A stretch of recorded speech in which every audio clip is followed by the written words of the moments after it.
उत्पत्ति का दूसरा भाव उस दियां असीं पहलियां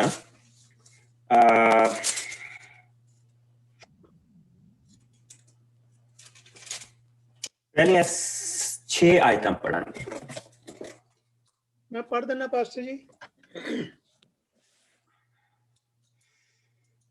मैं पढ़ दिया पास्टर जी। हाँ जी हाँ जी, गौहर मेरा बेटा। सारिਆਂ ਨੂੰ ਜੈ ਮਸੀਹ ਦੀ। जय मसीह दी बेटा जी। ਸਫਾ ਹੈਗਾ ਪੁਰਾਣੇ ਨੇਮ ਦਾ 3, ਉਤਪत्ति 2 ਤੋਂ ਸ਼ੁਰੂ ਕਰਦਾ। ਸੋ ਸਭ ਸ੍ਰਿਸ਼ਟੀ ਅਤੇ ਇਸ ਦੀਆਂ ਚੀਜ਼ਾਂ ਦਾ ਬਣਾਉਣਾ ਸਮਾਪਤ ਹੋ ਗਿਆ। ਇਸ ਤਰ੍ਹਾਂ ਪਰਮੇਸ਼ਰ ਨੇ ਆਪਣਾ ਕੰਮ ਜੋ ਕਰ ਰਿਹਾ ਸੀ 7ਵੇਂ ਦਿਨ ਸਮਾਪਤ ਕੀਤਾ ਅਤੇ ਉਸ ਦਿਨ ਉਸਨੇ ਆਪਣੇ ਸਭ ਕੰਮ ਤੋਂ ਵਿਹਲ ਪਾਈ। ਪਰਮੇਸ਼ਰ ਨੇ 7ਵੇਂ ਦਿਨ ਨੂੰ ਅਸੀਸ ਦੇ ਕੇ ਪਵਿੱਤਰ ਠਹਿਰਾਇਆ ਕਿਉਂਕਿ ਇਸ ਦਿਨ ਉਸਨੇ ਆਪਣੀ ਸਭ ਬਣਾਈ ਰਚਨਾ ਦੇ ਕੰਮ ਤੋਂ ਵਿਹਲ ਪਾਈ ਸੀ। ਇਹ ਸਭ ਸ੍ਰਿਸ਼ਟੀ ਦੇ ਬਣਾਏ ਜਾਣ ਦਾ ਵਰਣਨ ਹੈ। ਅਦਨ ਦਾ ਬਾਗ। ਜਦੋਂ ਪ੍ਰਭੂ ਪਰਮੇਸ਼ਰ ਨੇ ਸ੍ਰਿਸ਼ਟੀ ਰਚੀ ਤਾਂ ਉਸ ਸਮੇਂ ਧਰਤੀ ਉੱਤੇ ਅਜੇ ਕਿਸੇ ਤਰ੍ਹਾਂ ਦਾ ਘਾਹ ਬੂਟ ਨਹੀਂ ਸੀ ਕਿਉਂਕਿ ਪਰਮੇਸ਼ਰ ਨੇ ਧਰਤੀ ਉੱਤੇ ਅਜੇ ਮੀਂਹ ਨਹੀਂ ਵਰਾਇਆ ਸੀ, ਨਾ ਹੀ ਉੱਥੇ ਧਰਤੀ ਨੂੰ ਵਾਹੁਣ ਵਾਲਾ ਕੋਈ ਆਦਮੀ ਸੀ। ਪਰ ਧਰਤੀ ਦੀ ਹੇਠਲੀ ਤਹਿ ਤੋਂ ਇੱਕ ਪ੍ਰਕਾਰ ਦੀ ਨਮੀ ਪੈਦਾ ਹੁੰਦੀ ਸੀ ਜਿਸ ਨਾਲ ਸਾਰੀ ਧਰਤੀ ਸਿੰਜੀ ਜਾਂਦੀ ਸੀ। ਪੜ੍ਹੇ ਸੁਣੇ ਜਾਣ ਤੇ ਸਾਰਿਆਂ ਨੂੰ ਸ਼ੀਸ਼ ਬਰਕਤ ਮਿਲੇ। ਸਾਨੂੰ ਇੱਥੇ 2 ਚੀਜ਼ਾਂ ਬੜੀਆਂ ਧਿਆਨ ਦੇ ਨਾਲ ਦੇਖਣੀਆਂ ਪੈਣੀਆਂ ਕਿਉਂਕਿ ਚੈਪਟਰ 2 ਦੀ ਸ਼ੁਰੂਆਤ ਤੋਂ ਸਾਨੂੰ ਇਹ ਦੱਸ ਦਿੱਤਾ ਕਿ there is no second creation. ਉੱਥੇ ਸਾਨੂੰ ਇਹ ਚੀਜ਼ ਸਾਫ਼ ਕਰ ਦਿੱਤੀ ਗਈ ਕਿ 2 ਸਟੋਰੀਆਂ ਨਹੀਂ ਕ੍ਰੀਏਸ਼ਨ ਦੀਆਂ, ਇੱਕੋ ਹੀ ਸਟੋਰੀ ਹੈ। ਸੋ ਪ੍ਰਭੂ ਦੇ ਵਚਨ ਦੇ ਵਿੱਚ ਲਿਖਿਆ ਕਿ ਜਦੋਂ ਸ੍ਰਿਸ਼ਟੀ ਦੀਆਂ ਅਤੇ ਇਸ ਦੀਆਂ ਸਭ ਚੀਜ਼ਾਂ ਦਾ ਬਣਾਉਣਾ ਸਮਾਪਤ ਹੋ ਗਿਆ ਤਾਂ ਇਸ ਤਰ੍ਹਾਂ ਪਰਮੇਸ਼ਰ ਨੇ ਆਪਣੇ ਕੰਮ ਜੋ ਉਹ ਕਰ ਰਿਹਾ ਸੀ 7ਵੇਂ ਦਿਨ ਸਮਾਪਤ ਕੀਤਾ ਅਤੇ ਉਸ ਦਿਨ ਉਸਨੇ ਆਪਣੇ ਸਭ ਕੰਮਾਂ ਤੋਂ ਵਿਹਲ ਪਾਈ ਅਤੇ ਪਰਮੇਸ਼ਵਰ ਨੇ 7ਵੇਂ ਦਿਨ ਨੂੰ ਅਸੀਸ ਦੇ ਕੇ ਪਵਿੱਤਰ ਠਹਿਰਾਇਆ ਕਿਉਂਕਿ ਇਸ ਦਿਨ ਉਸਨੇ ਆਪਣੀ ਸਭ ਬਣਾਈ ਰਚਨਾ ਦੇ ਕੰਮ ਤੋਂ ਵਿਹਲ ਪਾਈ ਸੀ। ਇਹ ਸਭ ਸ੍ਰਿਸ਼ਟੀ ਦੇ ਬਣਾਏ ਜਾਣ ਦਾ ਵਰਣਨ ਹੈ। ਸੋ ਅਸੀਂ ਚੈਪਟਰ ਨੂੰ ਕੰਟੀਨਿਊਮ ਦੇ ਵਿੱਚ ਦੇਖਦੇ ਪਏ। ਕਿਉਂ ਪ੍ਰਭੂ ਸਾਨੂੰ 7ਵੇਂ ਦਿਨ ਆਰਾਮ ਦੇ ਲਈ ਕਹਿੰਦਾ ਪਿਆ? ਉਹ ਕੁਝ ਸਾਡੇ ਤੇ ਕੁਝ ਥੋਪਦਾ ਪਿਆ? ਐਬਸੋਲੂਟਲੀ ਨਾਟ। ਜੇ ਉਹ ਕਹਿੰਦਾ ਕਿ ਮੈਂ ਇੰਨੀ ਸ੍ਰਿਸ਼ਟੀ ਸਾਰਾ ਕੁਝ ਬਣਾ ਕੇ ਮੈਂ 7ਵੇਂ ਦਿਨ ਪ੍ਰਭੂ ਨੇ ਵੀ ਆਪਣੇ ਲਈ ਇੱਕ ਆਰਾਮ ਦਾ ਦਿਨ ਰੱਖਿਆ ਔਰ ਉਸ ਦਿਨ ਸ੍ਰਿਸ਼ਟੀ ਦੀਆਂ ਸਾਰੀਆਂ ਜ਼ਰੂਰਤਾਂ ਪੂਰੀਆਂ ਹੁੰਦੀਆਂ 7ਵੇਂ ਦਿਨ। ਹਰ 7ਵੇਂ ਦਿਨ ਸ੍ਰਿਸ਼ਟੀ ਦੀ ਹਰ ਜ਼ਰੂਰਤ ਪੂਰੀ ਹੁੰਦੀ ਪਈ ਹੈ ਤੇ ਪ੍ਰਭੂ ਸਾਨੂੰ ਕਹਿ ਰਿਹਾ ਕਿ ਕੀ ਤੇਰੀਆਂ ਜ਼ਰੂਰਤਾਂ ਨਹੀਂ ਮੈਂ ਪੂਰੀਆਂ ਕਰੂੰਗਾ? ਐਡੀ ਸ੍ਰਿਸ਼ਟੀ ਦੀਆਂ ਜ਼ਰੂਰਤਾਂ ਪੂਰੀਆਂ ਹੋ ਰਹੀਆਂ ਤੇ ਕੀ ਮੈਂ ਤੇਰੀਆਂ ਜ਼ਰੂਰਤਾਂ ਨਹੀਂ ਪੂਰੀਆਂ ਕਰੂੰਗਾ? ਇਹ ਕਹਿ ਕੇ ਪ੍ਰਭੂ ਨੇ ਤਾਂ ਉਸ ਨੂੰ ਪਵਿੱਤਰ ਕੀਤਾ ਕਿਉਂਕਿ ਇਸ ਦਿਨ ਜੋ ਕੁਛ ਪ੍ਰਭੂ ਨੇ ਬਣਾਇਆ ਉਸਨੇ ਆਨੰਦ ਉਹਨਾਂ ਚੀਜ਼ਾਂ ਦਾ ਲਿਆ ਔਰ ਇਸੇ ਤਰ੍ਹਾਂ ਜੋ ਕੁਛ ਅਸੀਂ ਬਣਾਉਂਦੇ ਆ ਕਮਾਉਂਦੇ ਆ 7ਵਾਂ ਦਿਨ ਉਸਦੇ ਆਨੰਦ ਦਾ ਦਿਨ ਹੁੰਦਾ ਤਾਂ ਕਿ ਉਸਦੀ ਖੁਸ਼ੀ ਅਸੀਂ ਮਾਣ ਸਕੀਏ। That is the simplest reason। ਸਾਡੀ ਆਤਮਾ ਨੂੰ ਇੱਕ ਵਾਰੀ ਫਿਰ ਤਾਜ਼ਗੀ ਮਿਲੇ, ਸਾਡਾ ਤਨ, ਸਾਡਾ ਮਨ, ਔਰ ਸਾਡੀ ਆਤਮਾ ਇੱਕ ਵਾਰ ਫਿਰ ਸਾਡੀਆਂ ਜਿਹੜੀਆਂ ਬੈਟਰੀਆਂ ਆ ਉਹ ਇੱਕ ਵਾਰੀ ਫਿਰ ਚਾਰਜ ਹੋ ਜਾਣ ਔਰ ਅਸੀਂ ਅਗਰ ਇਹ ਕਰਾਂ ਕਿਉਂਕਿ ਹਮੇਸ਼ਾ ਜਿਸ ਲਈ ਅਸੀਂ ਬੁਰਾਈ ਵੱਲ ਜਾਂਦੇ ਹਾਂ ਥਕਾਵਟ ਲੈ ਕੇ ਜਾਂਦੇ ਆ, ਜਿਸ ਲਈ ਥੱਕੇ ਹੁੰਦੇ ਆ, ਬਰਨ ਆਊਟ ਹੋਏ ਹੁੰਦੇ ਆ, ਉਸ ਵੇਲੇ ਅਸੀਂ ਹੋਰ ਰਸਤੇ ਲੱਭਦੇ ਹਾਂ। ਪਰ ਅਗਰ ਅਸੀਂ ਆਪਣੇ ਸਰੀਰ ਨੂੰ, ਪ੍ਰਭੂ ਕਹਿੰਦਾ ਅਗਰ ਤੁਸੀਂ ਆਪਣੇ ਸਰੀਰ ਨੂੰ ਤੂੰ ਆਰਾਮ ਦੇਂਗਾ ਔਰ ਉਹ ਦਿਨ ਮੇਰੇ ਨਾਲ ਬਿਤਾਏਂਗਾ ਤਾਂ ਮੈਂ ਤੇਰੇ ਲਈ ਬਰਕਤ ਦਾ ਕਾਰਨ ਬਣੂੰਗਾ ਔਰ ਤੂੰ ਮੇਰੇ ਲਈ ਬਰਕਤ ਦਾ ਕਾਰਨ ਬਣੇਗਾ। 7ਵੇਂ ਦਿਨ ਨੂੰ ਪ੍ਰਭੂ ਨੇ, ਔਰ ਇਹਦੇ ਤੇ ਅਸੀਂ ਹੋਰ ਬਹੁਤ ਸਾਰੀਆਂ ਚੀਜ਼ਾਂ ਜਿਸ ਲਈ ਅੱਗੇ ਵਧਦੇ ਜਾਵਾਂਗੇ ਇੱਕ ਵਾਰੀ ਫੇਰ ਦੇਖਾਂਗੇ। ਹੁਣ ਅਦਨ ਦੇ ਬਾਗ ਦੇ ਵਿੱਚ ਅਸੀਂ ਜਿਸ ਵੇਲੇ ਆਉਂਦੇ ਹਾਂ ਤਾਂ ਪ੍ਰਭੂ ਨੇ ਕਿਹਾ, ਦੇਖੋ ਇੱਥੇ ਕਦੀ ਮੀਂਹ ਨਹੀਂ ਸੀ ਵਰਿਆ। ਇਹ ਬਹੁਤ ਨੋਟ ਕਰਨ ਵਾਲੀ ਚੀਜ਼ ਹੈ ਕਿਉਂਕਿ ਅੱਗੇ ਜਾ ਕੇ ਇੱਕ ਕੁਐਸਚਨ ਉੱਠਣਾ ਹੈ ਕਿ ਜਦੋਂ ਪ੍ਰਭੂ ਨੇ ਸ੍ਰਿਸ਼ਟੀ ਰਚੀ ਤਾਂ ਉਸ ਸਮੇਂ ਧਰਤੀ ਤੇ ਅਜੇ ਤੱਕ ਕਿਸੇ ਤਰ੍ਹਾਂ ਦਾ ਘਾਹ ਬੂਟ ਨਹੀਂ ਸੀ। ਕਿਉਂਕਿ ਪਰਮੇਸ਼ਰ ਨੇ ਧਰਤੀ ਉੱਤੇ ਅਜੇ ਮੀਂਹ ਨਹੀਂ ਸੀ ਬਰਾਇਆ, ਨਾ ਹੀ ਧਰਤੀ ਨੂੰ ਵਾਹੁਣ ਵਾਲਾ ਕੋਈ ਆਦਮੀ ਸੀ, ਪਰ ਧਰਤੀ ਦੀ ਹੇਠਲੀ ਤਹਿ ਤੋਂ ਇੱਕ ਪ੍ਰਕਾਰ ਦੀ ਨਮੀ ਪੈਦਾ ਹੁੰਦੀ ਸੀ, ਜਿਸ ਦੇ ਨਾਲ ਸਾਰੀ ਧਰਤੀ ਸਿੰਜੀ ਜਾਂਦੀ ਸੀ।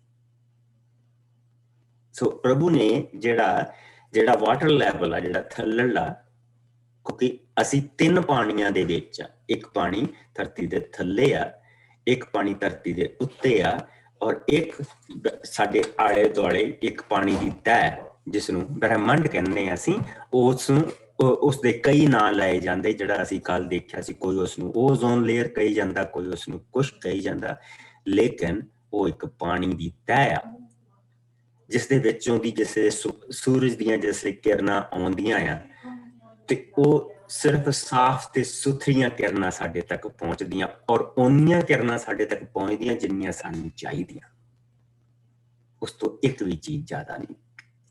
ਔਰ ਧਰਤੀ ਨੂੰ ਜਿੰਨਾ ਕੁਛ ਚਾਹੀਦਾ ਉਨਾ ਧਰਤੀ ਨੂੰ ਪ੍ਰਾਪਤ ਹੁੰਦਾ। ਕਿ ਤੁਸੀਂ ਜਾਣਦੇ ਆ ਕਿ ਸਾਡਾ ਜਿਹੜਾ ਚੰਦਰਮਾ ਪ੍ਰਭੂ ਨੇ ਜਿੱਥੇ ਰੱਖਿਆ, ਉਹ ਐਗਜ਼ੈਕਟਲੀ ਉੱਥੇ ਚਾਹੀਦਾ ਸੀਗਾ, ਔਰ ਸੂਰਜ ਜਿੱਥੇ ਰੱਖਿਆ ਉਹ ਐਗਜ਼ੈਕਟਲੀ ਉਨੀ ਦੂਰੀ ਤੇ ਚਾਹੀਦਾ ਸੀ। ਅਗਰ ਉਹਦੀ ਦੂਰੀ ਅੱਗੇ ਪਿੱਛੇ ਹੁੰਦੀ ਤੇ ਧਰਤੀ ਵੀਰਾਨ ਹੋਣੀ ਸੀ, ਇਸ ਦੇ ਉੱਤੇ ਕੋਈ ਚੀਜ਼ ਨਹੀਂ ਸੀ ਹੋਣੀ। So it is a design, it is a design. ਬਹੁਤ ਸਾਰੇ ਲੋਕ ਕਹਿੰਦੇ ਆ ਕਿ ਇਹ ਇੱਕ ਬਹੁਤ ਵੱਡਾ ਸੂਰਜ ਦੇ ਵਿੱਚ ਧਮਾਕਾ ਹੋਇਆ, ਉੱਥੋਂ ਧਰਤੀਆਂ ਨਿਕਲੀਆਂ, ਔਰ ਉਹ ਆਲ ਦਾ ਸਡਨ ਜਿਹੜੀ ਇੱਕ ਧਰਤੀ ਸੀਗੀ ਜੀ, ਉਹਨੂੰ ਸਾਰੀ ਬਰਕਤ ਮਿਲ ਗਈ। ਨਹੀਂ, ਸਾਡੇ ਆਲੇ ਦੁਆਲੇ ਜੋ ਕੁਛ ਹੋ ਰਿਹਾ, ਸਾਰਾ ਕੁਛ ਇਸ ਇੱਕ ਧਰਤੀ ਦੇ ਲਈ ਹੋ ਰਿਹਾ। ਸਾਰੀਆਂ ਚੀਜ਼ਾਂ ਇਸ ਧਰਤੀ ਨੂੰ ਬੈਲੈਂਸ ਦੇ ਵਿੱਚ ਰੱਖਦੀਆਂ ਪਈਆਂ, ਜਿੱਥੇ ਅਸੀਂ ਜੀ ਰਹੇ ਹਾਂ। ਔਰ ਇਹ ਬੜਾ ਇੱਕ ਪ੍ਰਭੂ ਦਾ ਡਿਜ਼ਾਈਨ ਆ। It is a design, it's not a accident. ਜਿਸ ਲਈ ਧਮਾਕਾ ਹੁੰਦਾ ਜੀ, ਸੂਰਜ 'ਚ ਧਮਾਕਾ ਹੋਇਆ ਤਾਂ ਸਾਰੀਆਂ ਚੀਜ਼ਾਂ ਹੋਈਆਂ। Billions and billions of years ago ਅਸੀਂ ਬਹੁਤ ਸਾਰੇ ਧਮਾਕੇ ਦੇਖੇ ਆ। ਅਸੀਂ ਕਿੰਨਾ ਨਿਊਯਾਰਕ ਦੇ ਵਿੱਚ ਟਾਵਰਾਂ ਦੇ ਉੱਤੇ ਧਮਾਕਾ ਹੁੰਦਾ ਦੇਖਿਆ। ਕੋਈ ਚੀਜ਼ ਬਣੀ ਨਹੀਂ, ਬਲਕਿ ਬਣੀਆਂ ਚੀਜ਼ਾਂ ਢੱਕੀਆਂ। ਧਮਾਕਿਆਂ ਤੋਂ ਕਦੀ ਕੁਛ ਚੀਜ਼ ਪੈਦਾ ਨਹੀਂ ਹੁੰਦੀ, ਲੇਕਿਨ ਡਿਜ਼ਾਈਨਰ ਜਿਸ ਲਈ ਕੋਈ ਚੀਜ਼ ਡਿਜ਼ਾਈਨ ਕਰਦਾ ਤਾਂ ਉਹਦੇ ਤੋਂ ਸਾਨੂੰ ਕੁਛ ਨਵਾਂਪਨ, ਨਵੀਂ ਚੀਜ਼ ਸਾਨੂੰ ਮਿਲਦੀ ਆ। ਸੋ ਇਹ ਪ੍ਰਭੂ ਦਾ ਇੱਕ ਬਣਾਇਆ ਹੋਇਆ ਡਿਜ਼ਾਈਨ ਆ, ਜਿਸ ਦੇ ਵਿੱਚ ਅਸੀਂ ਰਹਿ ਰਹੇ ਹਾਂ। ਸੋ ਇਹ ਅਸੀਂ ਦੇਖਦੇ ਪਏ ਹਾਂ ਕਿ ਜਿੰਨਾ ਸੂਰਜ ਇੰਪੋਰਟੈਂਟ ਆ, ਓਨਾ ਹੀ ਪਾਣੀ ਇੰਪੋਰਟੈਂਟ ਆ। ਜਿਸ ਤਰ੍ਹਾਂ ਪ੍ਰਭੂ ਨੇ ਸਾਰਾ ਇੰਤਜ਼ਾਮ ਇਹ ਕੀਤਾ ਹੈ। ਸੋ ਆਓ ਅਸੀਂ ਅੱਗੇ ਵਧੀਏ। ਅਸੀਂ ਹੁਣ 7ਵੀਂ ਆਇਤ ਨੂੰ ਦੇਖਾਂਗੇ। 7ਵੀਂ ਆਇਤ ਦੇ ਵਿੱਚ ਪ੍ਰਭੂ ਦਾ ਵਚਨ ਇਹ ਕਹਿੰਦਾ, ਪਰ ਪ੍ਰਭੂ ਪਰਮੇਸ਼ਰ ਨੇ ਆਦਮੀ ਨੂੰ ਧਰਤੀ ਦੀ ਮਿੱਟੀ ਤੋਂ ਰਚਿਆ। ਹੁਣ ਇਨਸਾਨ ਦੀ ਗੱਲ ਸ਼ੁਰੂ ਹੋ ਗਈ। ਹੁਣ ਬਾਕੀ ਦੀਆਂ ਗੱਲਾਂ ਸਾਰੀਆਂ ਖਤਮ ਹੋ ਗਈਆਂ। ਸੋ ਬਾਕੀਆਂ ਦੇ ਵਿੱਚੋਂ ਪ੍ਰਭੂ ਨੇ ਹੁਣ ਜਿਹੜੀ ਇਨਸਾਨ ਦੀ ਰਚਨਾ ਹੋਈ ਆ, ਉਸ ਨੂੰ ਚੁੱਕ ਲਿਆ। ਹੁਣ ਉੱਥੋਂ ਸਾਰੀ ਗੱਲ ਬਾਈਬਲ ਨੇ ਸ਼ੁਰੂ ਕਰਨੀ, ਔਰ ਫਿਰ ਇੱਥੋਂ ਗਾਂਹ ਜਾ ਕੇ ਇਨਸਾਨ ਦਾ ਅਸੀਂ ਵਧਣਾ ਦੇਖਣਾ। ਲੇਕਿਨ ਫਿਰ ਉਸ ਤੋਂ ਬਾਅਦ ਅਸੀਂ ਕਬੀਲਿਆਂ ਦਾ ਬਣਨਾ ਦੇਖਣਾ, ਲੋਕਾਂ ਦੀ ਗਿਣਤੀ ਵੱਧਦੀ ਦੇਖਣੀ ਆ। ਪਰ ਪ੍ਰਭੂ ਨੇ ਫਿਰ ਇੱਕ ਕੌਮ ਨੂੰ ਚੁੱਕ ਲੈਣਾ, ਫਿਰ ਸਾਰਾ ਧਿਆਨ ਉਸ ਕੌਮ ਤੇ ਹੋਣਾ। ਸੋ ਅਸੀਂ ਇਸ ਨੂੰ ਅੱਗੇ ਜਾ ਕੇ ਦੇਖਾਂਗੇ ਕਿੱਦਾਂ ਇਹ ਬਣਦਾ ਪਿਆ। ਸੋ ਹੁਣ ਸਾਰੀ ਕ੍ਰੀਏਸ਼ਨ ਤੋਂ ਪ੍ਰਭੂ ਨੇ ਆਪਣਾ ਜਿਹੜਾ ਧਿਆਨ ਆ ਉਹ ਇੱਕ ਪਾਸੇ ਵਚਨ ਨੇ ਕਰ ਦਿੱਤਾ। ਵਚਨ ਨੇ ਹੁਣ ਸਾਡਾ ਧਿਆਨ ਸਿਰਫ ਤੇ ਸਿਰਫ ਉਹਦੀ ਕ੍ਰੀਏਸ਼ਨ ਦੇ ਉੱਤੇ ਲੈ ਕੇ ਆਂਦਾ ਕਿ ਉਸਨੇ ਸਾਨੂੰ ਕਿਸ ਤਰ੍ਹਾਂ ਬਣਾਇਆ, ਉਸਨੇ ਮਾਨਵ ਨੂੰ ਕਿਸ ਤਰ੍ਹਾਂ ਬਣਾਇਆ, ਇਸ ਇਨਸਾਨ ਨੂੰ ਉਸਨੇ ਕਿਸ ਤਰ੍ਹਾਂ ਬਣਾਇਆ। ਸੋ ਪ੍ਰਭੂ ਪਰਮੇਸ਼ਰ ਨੇ ਆਦਮੀ ਨੂੰ ਧਰਤੀ ਦੀ ਮਿੱਟੀ ਤੋਂ ਰਚਿਆ ਅਤੇ ਉਸ ਦੀਆਂ ਨਾਸਾਂ ਦੇ ਵਿੱਚ ਜੀਵਨ ਦਾ ਸਾਹ ਫੂਕ ਦਿੱਤਾ। ਬਹੁਤ ਛੋਟੀ ਜਿਹੀ ਵਰਸਾ, ਪਰ ਦੇਖੋ ਇਹਦੇ ਵਿੱਚ ਕਿੰਨਾ ਕੁਛ। ਉਸਨੇ ਇਨਸਾਨ ਨੂੰ ਮਿੱਟੀ ਤੋਂ ਬਣਾਇਆ, ਯਾਨੀ ਕਿ ਪ੍ਰਭੂ ਨੇ ਇਹ ਨਹੀਂ ਕਿਹਾ ਹੁਣ ਇਨਸਾਨ ਬਣ ਜਾਏ। There is a something personal, ਕੋਈ ਚੀਜ਼ ਪਰਸਨਲ ਹੈ ਇੱਥੇ ਕੋਈ ਪ੍ਰਭੂ ਦੇ ਅਸੀਂ ਪ੍ਰਭੂ ਦੇ ਹੱਥਾਂ ਨੂੰ ਕੰਮ ਕਰਦੇ ਦੇਖਦੇ ਪਏ। ਇੱਥੇ ਅਸੀਂ ਪ੍ਰਭੂ ਦੇ ਉਹ ਸ਼ਬਦ ਜਿਹੜਾ ਦੇਹਧਾਰੀ ਹੋਇਆ, ਉਸਨੇ ਹੁਣ ਆਪਣੇ ਹੱਥਾਂ ਦੇ ਨਾਲ ਇੱਕ ਰਚਨਾ ਸ਼ੁਰੂ ਕੀਤੀ। ਔਰ ਕੀ ਕਿਹਾ?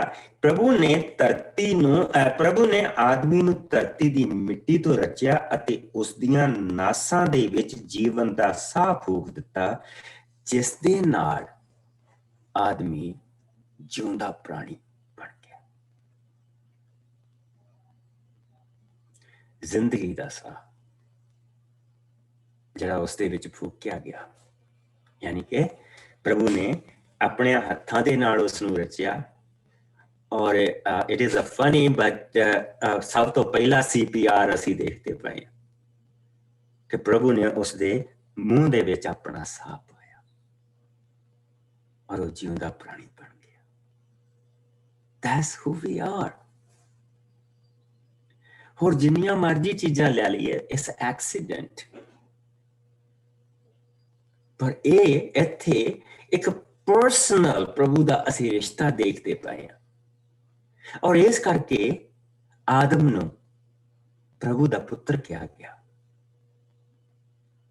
ਪ੍ਰਭੂ ਦਾ ਪੁੱਤਰ ਕਿਹਾ ਗਿਆ। ਉਸ ਦੇ ਵਿੱਚ ਪ੍ਰਭੂ ਨੇ ਆਪਣਾ ਸਾਹ ਫੂਕਿਆ। ਸੱਚ ਪਰਸਨਲ। ਆਪਣੀ ਕੀਮਤ ਦੇਖੋ ਇੱਥੇ, ਕਿੰਨੀ ਕੀਮਤ ਹੈ ਇਨਸਾਨ ਦੀ, ਕਿੰਨੇ ਬੇਸ਼ਕੀਮਤ ਹੈ ਤੁਸੀਂ ਪ੍ਰਭੂ ਦੇ ਲਈ। No wonder ਉਸਨੇ ਆਪਣੇ ਆਪ ਨੂੰ ਪੁੱਤਰ ਦੇ ਰੂਪ ਦੇ ਵਿੱਚ ਲੈ ਕੇ ਆਇਆ ਸਾਨੂੰ ਬਚਾਉਣ ਦੇ ਲਈ। ਆਪਣੀ ਸੰਤਾਨ ਨੂੰ ਬਚਾਉਣ ਦੇ ਲਈ ਉਸਨੇ ਐਡਾ ਵੱਡਾ ਕੰਮ ਕੀਤਾ। ਇੱਥੋਂ ਸਾਨੂੰ ਪਤਾ ਲੱਗਦਾ। ਔਰ ਇਹ ਚੀਜ਼ਾਂ ਸਿਰਫ ਇਹੋ ਹੀ ਚੀਜ਼ਾਂ ਨਹੀਂ, ਹੁਣ ਅਸੀਂ 2-3 ਚੀਜ਼ਾਂ ਹੋਰ ਇੱਥੇ ਦੇਖਾਂਗੇ। ਇਸ ਤੋਂ ਪਹਿਲਾਂ ਅਸੀਂ ਅੱਗੇ ਵਧੀਏ। ਇੱਥੇ 2 ਚੀਜ਼ਾਂ ਲਿਖ ਲਓ। ਨੰਬਰ 1, ਯਹੋਨਾ ਦਾ 9ਵਾਂ ਪਾਪ। ਯਹੋਨਾ ਦਾ 9ਵਾਂ ਪਾਪ ਇੱਥੇ ਲਿਖ ਲਓ। ਔਰ ਇਹ ਜਿਹੜੇ ਮੇਰੇ ਭੈਣ ਭਰਾ ਤੁਸੀਂ ਅਗਰ ਕਾਉਂਸਲਿੰਗ ਕਰਦੇ ਆ ਤੇ ਇਹ ਜਿਹੜੀ ਵਰਸ ਆ, ਇਹ ਜਿਹੜੇ ਲੀਡਰਸ਼ਿਪ ਦੇ ਵਿੱਚ ਮੇਰੇ ਭੈਣ ਭਰਾ ਆ, ਤੁਹਾਡੇ ਲਈ ਬੜੀ ਬੇਸ਼ਕੀਮਤ ਆ। ਕਿਉਂਕਿ ਅਗਰ ਕੋਈ ਬੰਦਾ ਡਿਪਰੈਸ਼ਨ ਦੇ ਵਿੱਚ ਬੈਠਾ ਆ, ਜਾਂ ਕੋਈ ਬੰਦਾ ਜਿਹੜਾ ਕਿ ਆਪਣੇ ਆਪ ਨੂੰ ਬਹੁਤ ਡਿੱਗਿਆ ਹੋਇਆ ਫੀਲ ਕਰ ਰਿਹਾ, ਉਹਦੇ ਲਈ ਇਹ ਵਰਸ ਬੜੀ ਪਿਆਰੀ ਵਰਸ ਆ ਕਿ ਦੇਖ ਪ੍ਰਭੂ ਨੇ ਸਾਨੂੰ ਕਿੱਦਾਂ ਬਣਾਇਆ, ਸਾਡੀ ਕੀਮਤ ਕੀ ਆ, ਅਸੀਂ ਕੀ ਆ ਉਸ ਦੀ ਨਜ਼ਰ ਦੇ ਵਿੱਚ। ਅਸੀਂ ਬੇਸ਼ਕੀਮਤ ਹਾਂ। ਸਾਡੀ ਕੀਮਤ ਦਾ ਅੰਦਾਜ਼ਾ ਉੱਥੋਂ ਲੱਗਦਾ ਕਿ ਉਸਨੇ ਆਪਣਾ ਆਪ ਨੂੰ ਛੋਟਾ ਬਣਾ ਕੇ ਉਹ ਯਿਸੂ ਦੇ ਰੂਪ ਦੇ ਵਿੱਚ ਇਸ ਧਰਤੀ ਦੇ ਉੱਤੇ ਆਇਆ ਔਰ ਉਸਨੇ ਸਾਡੀ ਜਾਨ ਬਚਾਈ। ਕਿਉਂ? ਕਿਉਂਕਿ ਇੱਥੋਂ ਸਾਨੂੰ ਪਤਾ ਲੱਗਦਾ ਉਹਦੇ ਰਿਸ਼ਤੇ ਦਾ, ਉਹਦਾ ਰਿਸ਼ਤਾ ਸਾਡੇ ਨਾਲ ਗਹਿਰਾ ਆ, ਪਿਆਰ ਦਾ ਰਿਸ਼ਤਾ ਆ, ਬਾਪ ਔਰ ਬੇਟੇ ਦਾ ਰਿਸ਼ਤਾ ਆ, ਜਿਹੜਾ ਅਸੀਂ ਇੱਥੇ ਦੇਖਦੇ ਪਏ ਹਾਂ। ਔਰ ਇਸ ਤੋਂ ਬਾਅਦ ਜਿਸ ਲਈ ਅਸੀਂ ਪ੍ਰਭੂ ਦੇ ਵਚਨ ਦੇ ਵਿੱਚ ਅੱਗੇ ਵਧਣ ਤੋਂ ਪਹਿਲਾਂ ਅਸੀਂ 2-3 ਚੀਜ਼ਾਂ ਦੇਖਾਂਗੇ। ਇੱਕ ਯਹੋਨਾ ਦਾ 9ਵਾਂ ਪਾਪ ਔਰ ਇੱਕ ਯਹੋਨਾ ਦਾ 19ਵਾਂ ਪਾਪ ਜਿਹਦੇ ਵਿੱਚ ਅਸੀਂ ਦੇਖਾਂਗੇ। ਔਰ ਇੱਕ ਚੀਜ਼ ਇੱਥੇ ਹੋਰ ਲਿਖ ਲਓ, ਸਾਮ 139। ਸਾਮ 139। ਇਹ 4 ਚੀਜ਼ਾਂ ਇੱਥੇ ਜਿਹੜੀਆਂ ਇਹ ਆਉਂਦੀਆਂ। ਸਭ ਤੋਂ ਪਹਿਲਾਂ ਅਸੀਂ ਜਿਹੜੀਆਂ 2 ਅਸੀਂ ਪੜਾਂਗੇ ਉਹ ਪੜਾਂਗੇ ਯਹੋਨਾ ਦੇ ਵਿੱਚੋਂ ਉਸ ਦਾ 9ਵਾਂ ਪਾਪ, ਔਰ ਜਿਸ ਨੂੰ ਮਿਲ ਜਾਏ ਉਹ ਪੰਨਾ ਨੰਬਰ ਜ਼ਰੂਰ ਦੱਸ ਦੇ। 181 ਪੰਨਾ ਹੈ ਪਾਸਟਰ ਜੀ, ਮੈਂ ਪੜ੍ਹ ਦਿੰਨੀ ਆ।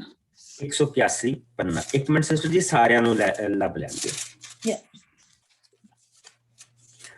ਯਹੋਨਾ ਦਾ ਨਵੇਂ ਨੇਮ ਦਾ 9ਵਾਂ ਪਾਪ, ਔਰ ਅਸੀਂ ਇਸ ਦੀਆਂ ਸਿਰਫ ਪਹਿਲੀਆਂ 12 ਆਇਤਾਂ ਪੜਾਂਗੇ। ਓਕੇ ਪਾਸਟਰ ਜੀ। ਪ੍ਰਭੂ ਯਿਸੂ ਦਾ ਇੱਕ ਜਨਮ ਦੇ ਅੰਨੇ ਨੂੰ ਸਜਾਖਾ ਕਰਨਾ। ਰਾਹ ਵਿੱਚ ਜਾਂਦਿਆਂ ਹੋਇਆਂ ਯਿਸੂ ਨੇ ਇੱਕ ਆਦਮੀ ਨੂੰ ਦੇਖਿਆ ਜੋ ਜਨਮ ਤੋਂ ਅੰਨਾ ਸੀ। ਯਿਸੂ ਦੇ ਚੇਲਿਆਂ ਨੇ ਪੁੱਛਿਆ, ਗੁਰੂ ਜੀ, ਕਿਸਨੇ ਪਾਪ ਕੀਤਾ ਹੈ ਕਿ ਆਦਮੀ ਅੰਨਾ ਪੈਦਾ ਹੋਇਆ, ਇਸਨੇ ਜਾਂ ਇਸਦੇ ਮਾਤਾ ਪਿਤਾ ਨੇ? ਯਿਸੂ ਨੇ ਉੱਤਰ ਦਿੱਤਾ, ਨਾ ਇਸਨੇ ਪਾਪ ਕੀਤਾ ਹੈ ਅਤੇ ਨਾ ਹੀ ਇਸਦੇ ਮਾਤਾ ਪਿਤਾ ਨੇ। ਇਹ ਕੇਵਲ ਇਸ ਲਈ ਅੰਨਾ ਜਨਮਿਆ ਕਿ ਇਸ ਦੁਆਰਾ ਪਰਮੇਸ਼ਵਰ ਦੇ ਕੰਮ ਦਾ ਪ੍ਰਗਟਾਵਾ ਹੋਵੇ। ਜਿਸਨੇ ਮੈਨੂੰ ਘੱਲਿਆ ਹੈ, ਸਾਨੂੰ ਉਸਦੇ ਕੰਮ ਕਰਦੇ ਰਹਿਣਾ ਚਾਹੀਦਾ ਹੈ ਜਦੋਂ ਤੱਕ ਕਿ ਦਿਨ ਹੈ। ਰਾਤ ਆ ਰਹੀ ਹੈ ਜਿਸ ਵਿੱਚ ਕੋਈ ਕੰਮ ਨਹੀਂ ਕਰ ਸਕਦਾ। ਜਦੋਂ ਤੱਕ ਮੈਂ ਸੰਸਾਰ ਵਿੱਚ ਹਾਂ, ਮੈਂ ਸੰਸਾਰ ਦਾ ਚਾਨਣ ਹਾਂ।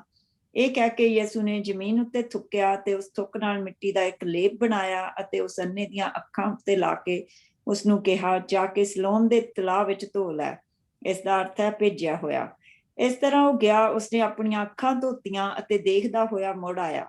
ਫਿਰ ਉਸਦੇ ਗੁਆਂਢੀ ਅਤੇ ਉਹ ਲੋਕ ਜਿਨ੍ਹਾਂ ਉਸਨੂੰ ਪਹਿਲੇ ਭੀਖ ਮੰਗਦੇ ਦੇਖਿਆ ਸੀ, ਕਿਹਾ ਕਿ ਇਹ ਉਹੀ ਆਦਮੀ ਨਹੀਂ ਜੋ ਬੈਠਾ ਭੀਖ ਮੰਗਿਆ ਕਰਦਾ ਸੀ। ਕੁਝ ਨੇ ਕਿਹਾ ਇਹ ਉਹੀ ਹੈ, ਪਰ ਕੁਝ ਨੇ ਆਖਿਆ ਨਹੀਂ, ਇਹ ਉਸ ਵਰਗਾ ਹੈ। ਉਸ ਆਦਮੀ ਨੇ ਆਪ ਕਿਹਾ, ਮੈਂ ਉਹੀ ਹਾਂ। ਇਸ ਲਈ ਉਹਨਾਂ ਨੇ ਉਸ ਤੋਂ ਪੁੱਛਿਆ, ਫਿਰ ਤੇਰੀਆਂ ਅੱਖਾਂ ਕਿਵੇਂ ਖੁੱਲੀਆਂ? ਉਸ ਆਦਮੀ ਨੇ ਉੱਤਰ ਦਿੱਤਾ, ਯਿਸੂ ਨਾਂ ਦੇ ਆਦਮੀ ਨੇ ਮਿੱਟੀ ਦਾ ਲੇਪ ਬਣਾ ਕੇ ਮੇਰੀਆਂ ਅੱਖਾਂ ਉੱਤੇ ਲਾਇਆ ਤੇ ਮੈਨੂੰ ਕਿਹਾ, ਸਿਲੋਮ ਵਿੱਚ ਜਾ ਕੇ ਧੋ ਲੈ। ਇਸ ਲਈ ਮੈਂ ਗਿਆ। ਜਿਸ ਘੜੀ ਹੀ ਮੈਂ ਧੋਇਆ, ਉਸ ਘੜੀ ਮੈਂ ਦੇਖਣ ਲੱਗ ਪਿਆ। ਉਹਨਾਂ ਨੇ ਉਸ ਤੋਂ ਪੁੱਛਿਆ, ਉਹ ਕਿੱਥੇ ਹੈ? ਉਸਨੇ ਉੱਤਰ ਦਿੱਤਾ, ਮੈਂ ਨਹੀਂ ਜਾਣਦਾ। ਸੋ ਇੱਥੇ ਦੋ ਕੁਐਸਚਨਾਂ ਦਾ ਜਿਹੜਾ ਆਨਸਰ ਆ ਉਹ ਸਾਨੂੰ ਬਿਲਕੁਲ ਸਟ੍ਰੇਟ ਫਾਰਵਰਡ ਮਿਲਦਾ ਪਿਆ। ਸਭ ਤੋਂ ਪਹਿਲਾਂ ਕਿ ਕਰਮਾਂ ਦੀ ਥਿਊਰੀ ਜਿਹੜੀ ਆ ਕਿ ਇਹ ਇਸ ਦੇ ਕਰਮ ਆ ਜਾਂ ਇਸ ਦੇ ਮਾਂ-ਬਾਪ ਦੇ ਕਰਮ ਆ ਜਿਹੜਾ ਇਹ ਅੰਨਾ ਪੈਦਾ ਹੋਇਆ। ਯਾਨੀ ਕਿ ਜੇ ਉਹਦੇ ਆਪਣੇ ਕਰਮ ਆ ਤੇ ਉਸਨੇ ਪੈਦਾ ਹੋਣ ਤੋਂ ਪਹਿਲਾਂ ਉਹ ਕਰਮ ਕਿੱਦਾਂ ਕਰ ਲਏ, ਰਾਈਟ। ਸੋ ਅਸੀਂ ਇੱਥੇ ਦੇਖਦੇ ਪਏ ਹਾਂ ਕਿ ਉੱਥੇ ਉਹ ਜਨਮਾਂ ਦਾ ਜਿਹੜਾ ਚੱਕਰ ਆ ਉੱਥੇ ਵੀ ਇਹ ਰੌਲਾ ਪੈ ਚੁੱਕਾ ਸੀਗਾ, ਲੇਕਿਨ ਪ੍ਰਭੂ ਨੇ ਉਸਨੂੰ ਖਤਮ ਕਰ ਦਿੱਤਾ। ਉਸਨੇ ਕਿਹਾ ਨਹੀਂ, ਨਾ ਇਸ ਦੇ ਮਾਂ-ਬਾਪ ਦੇ ਕਰਮ ਆ ਤੇ ਨਾ ਇਸ ਦੇ ਕਰਮ। ਇਹ ਇਸ ਲਈ ਅੰਨਾ ਪੈਦਾ ਹੋਇਆ ਕਿ ਤੁਸੀਂ ਇੱਕ ਵਾਰ ਫਿਰ ਉਹ ਉਤਪਤ ਦਾ ਨਜ਼ਾਰਾ ਦੇਖ ਸਕੋ। ਜਦੋਂ ਮੈਂ ਬਣਾਇਆ ਸੀ, ਜਦੋਂ ਮੈਂ ਤੁਹਾਨੂੰ ਬਣਾਇਆ ਸੀ, ਤੁਸੀਂ ਉਹ ਦੇਖ ਸਕੋ। ਉਸ ਬੰਦੇ ਦਾ ਬਾਕੀ ਦਾ ਸਰੀਰ ਤਾਂ ਸਾਰਾ ਸੀ, ਪਰ ਡੇਲੇ ਨਹੀਂ ਸੀ, ਡੇਲੇ ਨਹੀਂ ਸੀ। ਉਸੇ ਤਰ੍ਹਾਂ ਉਤਪਤ ਦੇ ਵਾਂਗ ਪ੍ਰਭੂ ਨੇ ਮਿੱਟੀ ਲਈ ਔਰ ਉਸ ਦੇ ਵਿੱਚ ਉਸਨੇ ਥੁੱਕਿਆ, ਉਸ ਦੀਆਂ ਗੋਲੀਆਂ ਬਣਾਈਆਂ, ਉਸ ਤੇ ਪਾਤੀਆਂ, ਕਹਿੰਦਾ ਜਾ ਧੋ ਲਾ। ਪਰ ਉਹ ਦੇਖਦਾ ਹੋਇਆ ਵਾਪਸ ਆਇਆ। ਇਹ ਪ੍ਰਭੂ ਨੇ ਉਹਨਾਂ ਨੂੰ ਇੱਕ ਉਤਪਤ ਦਾ ਨਜ਼ਾਰਾ ਦਿਖਾਇਆ ਕਿ ਮੈਂ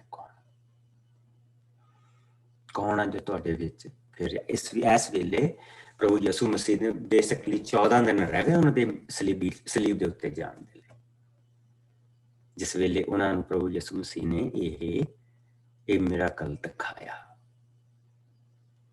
ਔਰ ਉਹ ਇਨਸਾਨ ਜੋ ਉੱਥੇ ਅੰਨਾ ਬੈਠਾ ਸੀ, ਡੇਲਿਆਂ ਤੋਂ ਬਗੈਰ ਬੈਠਾ ਸੀ, ਪ੍ਰਭੂ ਨੇ ਉਸ ਤੇ ਡੇਲੇ ਬਣਾ ਕੇ ਪਾ ਦਿੱਤੇ।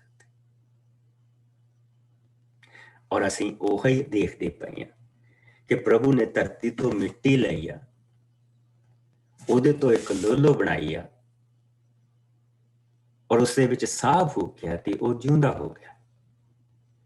ਉਸੇ ਤਰ੍ਹਾਂ ਪ੍ਰਭੂ ਨੇ ਧਰਤੀ ਤੋਂ ਮਿੱਟੀ ਲਈ ਆ ਔਰ ਉਸਦੇ ਵਿੱਚ ਕੁਝ ਸਵਰਗੀ ਰਲਾਇਆ। ਉੱਥੇ ਸਵਰਗ ਦੇ ਰਲਾਇਆ ਤੇ ਉਹ ਜਿਉਂਦਾ ਪ੍ਰਾਣੀ ਬਣ ਗਿਆ। ਇੱਥੇ ਉਸ ਮਿੱਟੀ ਦੀਆਂ ਗੋਲੀਆਂ ਬਣਾਈਆਂ ਔਰ ਉਸਦੇ ਵਿੱਚ ਆਪਣਾ ਥੁੱਕ ਰਲਾਇਆ, ਕੁਛ ਸਵਰਗ ਤੋਂ ਕੁਛ ਧਰਤੀ ਤੋਂ, ਤੇ ਉਹ ਦੇਖਦਾ ਹੋਇਆ ਵਾਪਸ ਮੁੜ ਕੇ ਆ ਗਿਆ। ਉਹ ਦੁਨੀਆ ਜਿਹੜੀ ਉਹਨੇ ਬਣਾਈ ਆ, ਹੁਣ ਉਹ ਦੇਖਦਾ ਪਿਆ ਉਸ ਦੁਨੀਆ, ਉਸਨੂੰ ਦੇਖਦਾ ਹੋਇਆ ਉਹ ਵਾਪਸ ਆ ਗਿਆ। ਔਰ ਇਹ ਪ੍ਰਭੂ ਦੀ ਮਹਾਨ ਬਰਕਤ ਆ। ਬਾਕੀ ਦਾ ਚੈਪਟਰ ਤੁਸੀਂ ਆਪ ਪੜ੍ਹ ਲਿਓ, ਕਿਉਂਕਿ ਈਵਨ ਦੋ ਗਾਂ ਜਿਹੜੀ ਜਿੰਨੀ ਵੀ ਬਹਿਸ ਚੱਲਦੀ ਪਈ ਆ, ਇਹ ਉਹ ਸਾਰੇ ਫਰੀਸੀ ਸਦੂਕੀ ਜਿਹੜੇ ਆਪਣੇ ਆਪ ਨੂੰ ਧਰਮ ਗ੍ਰੰਥੀ ਕਹਿੰਦੇ ਆ, ਜਿਹੜੇ ਸਾਰੇ ਵਚਨ ਦਾ ਗਿਆਨ ਰੱਖਦੇ ਆ, ਲੇਕਿਨ ਇੱਥੋਂ ਇਹ ਸਾਨੂੰ ਪਤਾ ਲੱਗਦਾ ਕਿ ਨੌਲੇਜ ਹੁੰਦਿਆਂ ਹੋਇਆਂ ਵੀ ਇਹ ਲੋਕ ਅੰਨੇ ਆ। ਉਸ ਵਿਚਾਰੇ ਨੂੰ ਕੋਈ ਨੌਲੇਜ ਨਹੀਂ, ਲੇਕਿਨ ਉਹ ਫਿਰ ਵੀ ਦੇਖਦਾ ਹੈ। ਇਹ ਸਾਰੇ ਨੌਲੇਜ ਹੁੰਦਿਆਂ ਹੋਇਆਂ ਵੀ ਅੰਨੇ ਆ। ਸੋ ਆਓ ਅਸੀਂ 19ਵੇਂ ਭਾਵ ਦੇ ਵਿੱਚ ਜਾਈਏ ਔਰ ਉੱਥੇ ਪ੍ਰਭੂ ਦਾ ਉਹੀ ਇੱਕ ਕੰਮ ਦੇਖੀਏ ਜੋ ਉਸਨੇ ਉਹਦੇ ਵਿੱਚ ਕੀਤਾ। 19ਵੇਂ ਭਾਵ ਦੇ ਵਿੱਚ यूहन्ना ਦਾ 19ਵਾਂ ਭਾਵ 200 ਪੇਜ ਹੈ 200।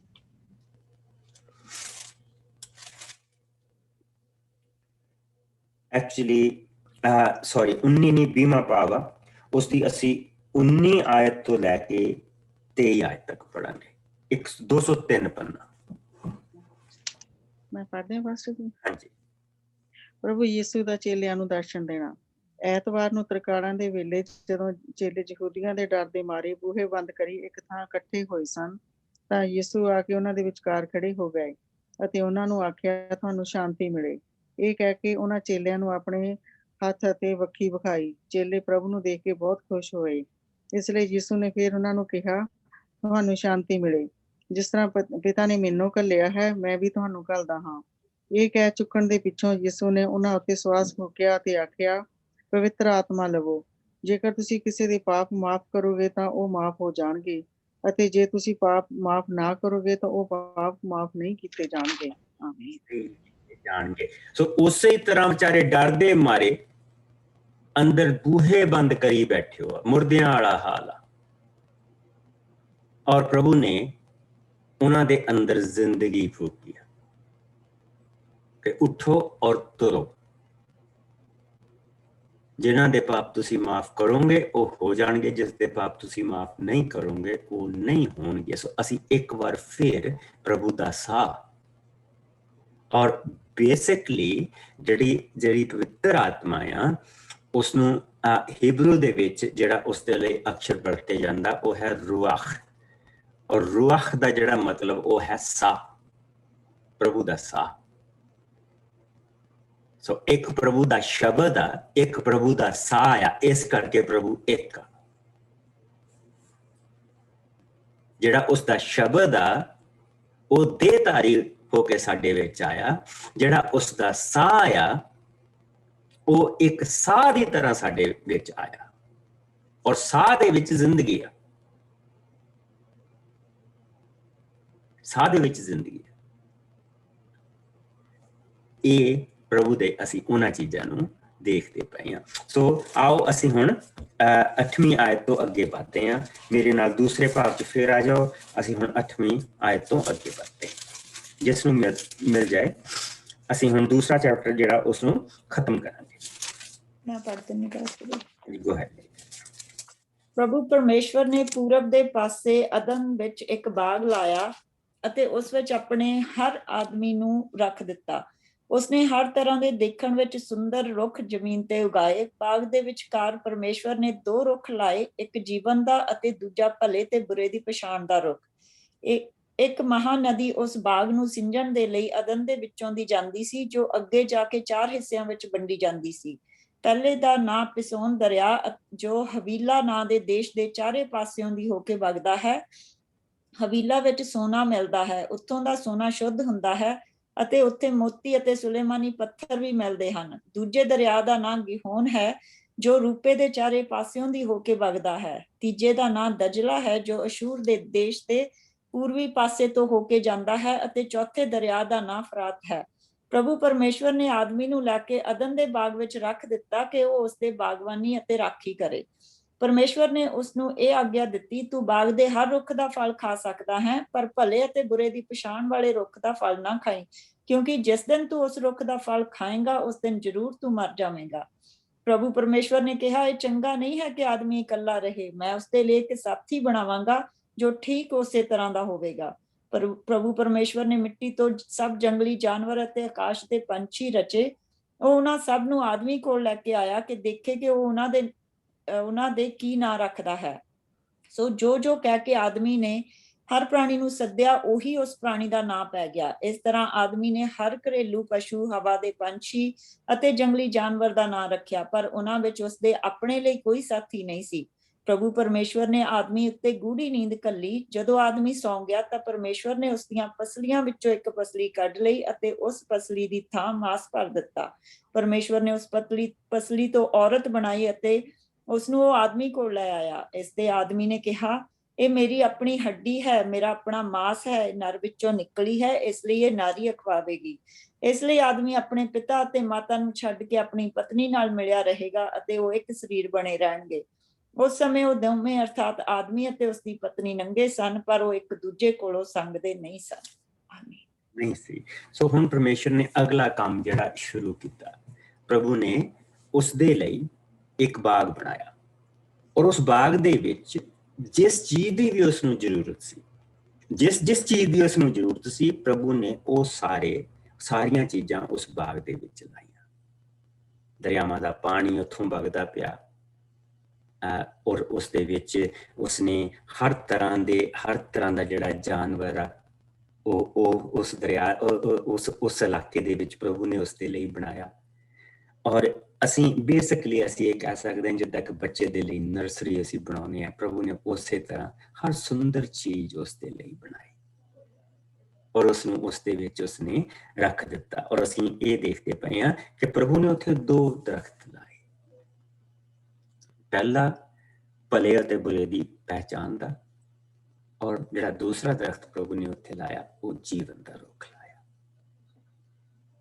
ਔਰ ਇਹ ਜੀਵਨ ਦਾ ਰੁੱਖ ਜਿਸ ਨੂੰ ਅਸੀਂ ਸਵਰਗ ਦੇ ਵਿੱਚ ਵੀ ਦੇਖਦੇ ਹਾਂ, ਉਸ ਦੇ ਬਾਰੇ ਅਸੀਂ ਕੱਲ ਨੂੰ ਦੇਖਾਂਗੇ। ਲੇਕਿਨ ਜਿਹੜੀ ਮੇਨ ਚੀਜ਼ ਇੱਥੇ ਆ ਕਿ ਪ੍ਰਭੂ ਨੇ ਇਹਨਾਂ 4 ਦਰਿਆਵਾਂ ਦਾ ਵੀ ਕੋਈ ਖਾਸ ਸਾਡੇ ਲਈ ਮਕਸਦ ਇੱਥੇ ਹੈ ਨਹੀਂਗਾ। ਇਹ ਸਿਰਫ ਇੱਕ ਅੱਜ ਜਿੱਦਾਂ ਲੋਕ ਲੱਭਦੇ ਆ ਕਿ ਅਦਨ ਦਾ ਬਾਗ ਕਿੱਥੇ ਸੀ, ਇਹਨਾਂ ਦਰਿਆਵਾਂ ਨੂੰ ਉਹ ਦੇਖਦੇ ਪਏ ਆ ਕਿ ਇਹ ਦਰਿਆ ਕਿੱਥੋਂ ਵਗਦੇ ਪਏ ਆ, ਕਿੱਦਾਂ ਵਗਦੇ ਪਏ ਆ, ਇਹਨਾਂ ਚੀਜ਼ਾਂ ਨੂੰ ਦੇਖਦੇ ਪਏ ਆ। ਲੇਕਿਨ ਜਿਹੜੀ ਮੇਨ ਚੀਜ਼ ਜਿਹੜੀ ਆਉਂਦੀ ਆ ਉਹ 15 ਆਇਤ ਤੋਂ ਸ਼ੁਰੂ ਹੁੰਦੀ ਆ। ਔਰ 15ਵੀਂ ਆਇਤ ਦੇ ਵਿੱਚ ਅਸੀਂ ਦੇਖਦੇ ਹਾਂ, ਪਰ ਪ੍ਰਭੂ ਪਰਮੇਸ਼ਵਰ ਨੇ ਆਦਮੀ ਨੂੰ ਲੈ ਕੇ ਅਦਨ ਦੇ ਬਾਗ ਦੇ ਵਿੱਚ ਰੱਖ ਦਿੱਤਾ ਅਤੇ ਉਸ ਨੂੰ ਕਿ ਉਸ ਦੀ ਬਾਗਬਾਨੀ ਕਰੇ ਅਤੇ ਰਾਖੀ ਕਰੇ। ਸੋ ਇੱਕ ਕੰਮ ਵੀ ਦਿੱਤਾ ਪ੍ਰਭੂ ਨੇ, ਵਿਹਲਾ ਬਹਿ ਕੇ ਖਾਣ ਨੂੰ ਨਹੀਂ ਦਿੱਤਾ, ਉਸਨੇ ਕੰਮ ਵੀ ਦਿੱਤਾ ਕਿ ਇਹ ਸਭ ਕੁਝ ਤੇਰਾ, ਹੁਣ ਤੂੰ ਇਸ ਦੀ ਬਾਗਬਾਨੀ ਕਰ, ਇਸ ਦੀ ਰਾਖੀ ਕਰ। ਅੱਗੇ ਦੇਖੋ, ਪਰਮੇਸ਼ਰ ਨੇ ਉਸ ਨੂੰ ਆਗਿਆ ਦਿੱਤੀ। ਸੋ ਅਸੀਂ ਇੱਕੋ ਹੀ ਕਮੈਂਡਮੈਂਟ ਉਸ ਨੂੰ ਮਿਲੀ ਆ, ਇੱਥੇ ਇੱਕ ਕਮੈਂਡਮੈਂਟ ਮਿਲੀ ਆ। ਔਰ ਉਹ ਕਿਹੜੀ ਕਮੈਂਡਮੈਂਟ ਮਿਲੀ ਆ? ਪ੍ਰਭੂ ਨੇ ਉਸ ਨੂੰ, ਪਰਮੇਸ਼ਰ ਨੇ ਉਸ ਨੂੰ ਇਹ ਆਗਿਆ ਦਿੱਤੀ, ਤੂੰ ਬਾਗ ਦੇ ਹਰ ਰੁੱਖ ਦਾ ਫਲ ਖਾ ਸਕਦਾ ਹੈ, ਪਰ ਭਲੇ ਅਤੇ ਬੁਰੇ ਦੀ ਪਛਾਣ ਵਾਲੇ ਰੁੱਖ ਦਾ ਫਲ ਤੂੰ ਨਾ ਖਾਈਂ, ਕਿਉਂਕਿ ਜਿਸ ਦਿਨ ਤੂੰ ਉਸ ਰੁੱਖ ਦਾ ਫਲ ਖਾਏਂਗਾ ਉਸ ਦਿਨ ਤੂੰ ਜ਼ਰੂਰ ਮਰ ਜਾਏਗਾ, ਉਸ ਦਿਨ ਤੂੰ ਜ਼ਰੂਰ ਮਰ ਜਾਏਗਾ। ਵਾਹ, ਪ੍ਰਭੂ ਨੇ ਰੁੱਖ ਲਾਇਆ ਹੀ ਕਿਉਂ? Now that's the question. ਪ੍ਰਭੂ ਨੇ ਉਹ ਰੁੱਖ ਉੱਥੇ ਲਾਇਆ ਹੀ ਕਿਉਂ? ਕਿਉਂਕਿ ਪ੍ਰਭੂ ਨੇ ਹਰ ਚੀਜ਼ ਸੰਪੂਰਨਤਾ ਦੇ ਵਿੱਚ ਕੀਤੀ ਸੀ। ਕ੍ਰੀਏਸ਼ਨ ਦਾ ਜਿਹੜਾ ਕੰਮ ਸੀ ਉਹ ਪੂਰੀ ਸੰਪੂਰਨਤਾ ਦੇ ਨਾਲ ਪ੍ਰਭੂ ਨੇ ਖਤਮ ਕਰ ਦਿੱਤਾ ਸੀ। ਔਰ ਸਾਨੂੰ ਅੱਜ ਪਤਾ ਕਿ ਬਹੁਤ ਸਾਰੀਆਂ ਚੀਜ਼ਾਂ, ਬਹੁਤ ਸਾਰੇ ਜਾਨਵਰ ਜਿਹੜੇ ਆ ਉਹ ਖਤਮ ਹੋ ਚੁੱਕੇ, ਉਹਨਾਂ ਦੀਆਂ ਨਸਲਾਂ ਹੀ ਖਤਮ ਹੋ ਚੁੱਕੀਆਂ। ਬਹੁਤ ਸਾਰੇ ਈਵਨ ਜਿਹੜੇ ਜਿਸ ਤਰ੍ਹਾਂ ਕਿ ਅਸੀਂ ਟਾਈਗਰ ਕੈਟ ਇੱਕ ਹੈਗਾ ਜਾਨਵਰ ਸੀਗਾ ਜਿਹੜਾ ਕਿਸੇ ਸਮੇਂ ਹੁੰਦਾ ਸੀ, ਉਹ ਖਤਮ ਹੋ ਚੁੱਕੇ ਆ, they are finished।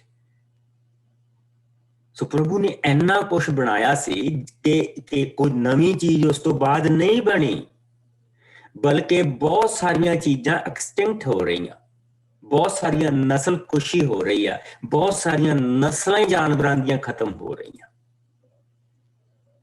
ਬਹੁਤ ਸਾਰੀਆਂ ਚੀਜ਼ਾਂ ਇਸ ਧਰਤੀ ਦੇ ਉੱਤੇ ਹੈ ਨਹੀਂ। ਪ੍ਰਭੂ ਨੇ ਜਿਸ ਲਈ ਰਚਨਾ ਕੀਤੀ, ਉਸਨੇ ਸਾਰੀਆਂ ਚੀਜ਼ਾਂ ਦੀ ਰਚਨਾ ਕੀਤੀ। ਭਲੇ ਔਰ ਰੁੱਖ ਦਾ, ਭਲੇ ਔਰ ਬੁਰੇ ਦੀ ਪਛਾਣ ਦਾ ਰੁੱਖ ਵੀ ਆਦਮ ਦੇ ਲਈ ਲਾਇਆ ਗਿਆ ਸੀ, ਜਿਸ ਦੀ ਜ਼ਰੂਰਤ ਉਸਨੂੰ ਇੱਕ ਸਮੇਂ 'ਚ ਜਾ ਕੇ ਪੈਣੀ ਸੀ। ਲੇਕਿਨ ਪ੍ਰਭੂ ਨੇ ਉਸ ਵੇਲੇ ਉਸ ਨੂੰ ਕਿਹਾ ਕਿ ਤੂੰ ਇਸ ਨੂੰ ਨਾ ਖਾਈ, ਇਹ ਤੇਰੇ ਲਈ ਨਹੀਂ, ਇਹ ਤੇਰੇ ਲਈ ਹਾਲੇ ਨਹੀਂ। लेकिन प्रभु ने एक चीज की मनाही नहीं की कि तू जीवन के रुख तो भी ना खाई, ये भी नहीं प्रभु ने कहा। प्रभु ने ये नहीं कहा उसनों, उतों खा सकता सी, ਉਹਦੇ ਤੋਂ ਉਹ ਖਾ ਸਕਦਾ ਸੀ। ਔਰ ਅੱਗੇ ਜਾ ਕੇ ਜਿਸਲੇ ਉਹਨੇ ਫਲ ਖਾਣਾ ਉੱਥੇ ਜਾ ਕੇ ਇਸ ਨੂੰ ਖੋਲ ਕੇ ਦੇਖਾਂਗੇ। ਲੇਕਿਨ ਇੱਥੇ ਜਿਹੜੀ ਦੇਖਣ ਵਾਲੀ ਚੀਜ਼ ਉਹ ਦੋ ਚੀਜ਼ਾਂ ਕਿ ਪ੍ਰਭੂ ਨੇ ਸਭ ਕੁਝ ਉਸ ਨੂੰ ਬਣਾ ਕੇ ਦਿੱਤਾ, ਸਾਰੀਆਂ ਚੀਜ਼ਾਂ ਉਸਦੇ ਅਧੀਨ ਕਰ ਦਿੱਤੀਆਂ। ਇੱਕ ਚੀਜ਼ ਜਿਹੜੀ ਉੱਥੇ ਲਾਈ ਗਈ ਆ ਉਹ ਸਿਰਫ ਪ੍ਰਭੂ ਦੀ ਆਪਣੀ ਆ, ਉਹਦੇ ਲਈ। तो उसने क्या तू इसनू नहीं, इसका फल नहीं तू खाना, बाकी दी हर चीज जो लाई गई है सब कुछ तेरे लिए है। और यो ही मतलब आ राखी दा और बागबानी दा, यो ही मतलब उन्हां दे विचों यो ही एक चीज पैदा हुंदी आ कि प्रभु ने जिसले उसनू राखी करन दे लई क्या और बागबानी करन दे लई क्या, ये भी एक काम आ प्रभु ने उसनू दिता कि इसका फल नहीं तू खाना, बाकी दियां सारियां चीजां दा फल तू खा सकदा, बागबानी तू करनी है, संभाल तू करनी है। परमेश्वर दा पुत्तर आ,